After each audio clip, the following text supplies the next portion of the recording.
Bonjour à tous, aujourd'hui je vous parle d'un exercice fondamental de la remise en forme et de la musculation, la pompe ou le push-up en anglais. Un exercice qui est très souvent mal exécuté par rapport à des problèmes de posture ou des mauvaises habitudes. Et aujourd'hui je vous donne 4 conseils pour débuter ou pour améliorer vos pompes. A tout de suite.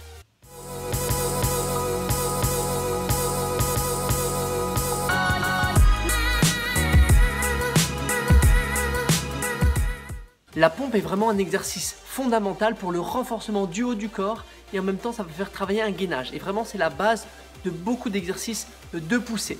Donc il ne faut pas faire l'impasse sur cet exercice. Donc moi aujourd'hui je vous aide à commencer à débuter cet exercice et je vais vous donner 4 astuces là-dessus.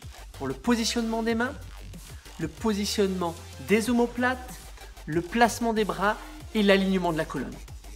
Les conseils que je vous donne c'est pour faire la meilleure pompe au niveau postural et pour éviter les blessures au niveau articulaire. On veut quelque chose qui nous fasse pas mal aux articulations et qui travaille bien notre posture. Mon premier conseil est le placement des mains. C'est très important parce que c'est une base de tous les appuis sur les mains. Que vous fassiez du yoga avec des chiens tête en bas, des pompes, du gainage, des équilibres sur les mains, ça va être toujours le même placement des mains. Le plus gros défaut est de mettre les doigts en dedans. Ça vient souvent des conseils que je vois encore beaucoup de coachs, de profs de fitness qui donnent ce conseil parce que ça venait des bodybuilders pour travailler peut-être plus les pectoraux, mais au niveau postural c'est vraiment pas bon. On est vraiment déjà en rotation interne tout le temps, l'épaule, je vous en parle souvent dans mes vidéos, et on veut plutôt faire une rotation externe pour engager des petits muscles de la coiffe des rotateurs qui vont stabiliser notre épaule. Donc ça va être très important de toujours aligner nos index, ok? On aligne nos index, ça nous donne dans un premier temps un repère et on va écarter bien les doigts. Et le deuxième chose, c'est parce que ça va nous donner le fait d'ouvrir un petit peu cette rotation externe, cet engagement des muscles de la coiffe de rotateur. Mon deuxième conseil est sur le placement des scapulas, qu'on appelle aussi les omoplates. C'est les os dans le haut du dos. Okay, c'est très important dans tous les exercices en appui. Il faut que cette scapula soit collée à la cage thoracique grâce à un muscle, le grand dentelé, là qui est juste devant et qui est vraiment très important. Et c'est vraiment une base pour tous les gainages. Tu peux retrouver sur ma chaîne YouTube dans le petit onglet juste là les fondamentaux d'un gainage, et j'en parle aussi. Placement des omoplates, c'est vraiment important. Tu vas le retrouver dans le gainage mais aussi dans la pompe, ok? Donc ça c'est vraiment important parce que si tu fixes pas au niveau de ces omoplates, tu vas avoir des compensations au niveau de la nuque, ok? Donc ça c'est vraiment important et ça c'est un des premiers points que je vois le plus souvent qui est mal exécuté.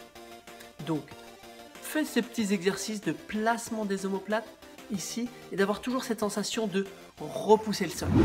On arrive déjà à mon troisième conseil, c'est comment on va plier les bras, ok? Donc ça va être le placement des bras, des coudes.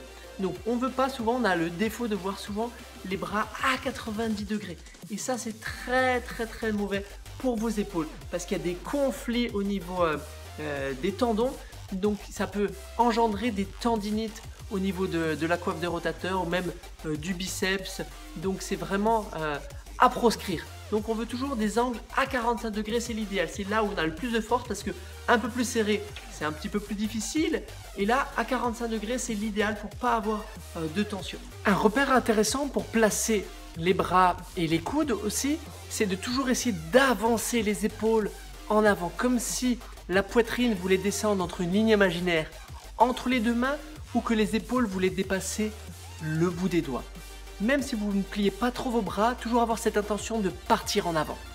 C'est un petit travail, vaut mieux d'abord descendre un petit peu moins bas et vraiment travailler cette position qui va être un peu plus dure au niveau musculaire, mais ça va vraiment vous éviter des gros problèmes au niveau des épaules. Et enfin, mon quatrième conseil va être la résultante des 3 premiers, car si on a des mauvais placements dans les 3 premiers conseils et on va avoir des compensations au niveau de la nuque, au niveau du dos qui cambrent, et ben on ne pourra pas appliquer le 4e conseil. Donc 4e conseil, c'est vraiment d'avoir un alignement entre la tête, les épaules et le bassin, voire les genoux et les chevilles si on veut vraiment tout aligner. Une belle ligne au niveau du corps.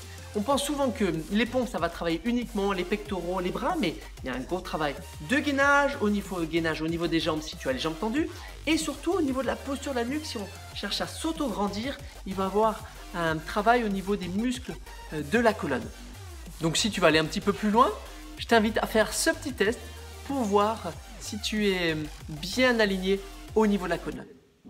Donc j'espère que ces conseils vous ont inspiré et motivé à intégrer des pompes dans votre entraînement, que ce soit dans un entraînement pour du gain de force, que ce soit de la remise en forme générale ou la perte de poids. Ça va être vraiment intéressant parce qu'il y a un exercice polyarticulaire qui fait du gainage et qui donne vraiment de la force sur le haut du corps.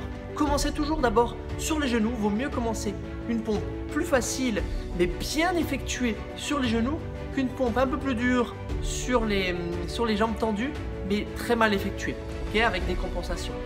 Je vous rappelle que vous êtes sur la chaîne des gens actifs et proactifs, vous êtes sur la chaîne des gens qui mettent des pompes dans leur entraînement. N'hésitez pas à liker la vidéo, à la partager et surtout à laisser des commentaires pour des questions, pour d'autres vidéos, des idées de vidéos. Je suis toujours friand de vos commentaires. À bientôt. Mais avec l'intention d'ouvrir ton élastique, donc d'être ici et tu pousses. Et comme ça, petit à petit, tu vas avoir meilleure sensation pour te redresser.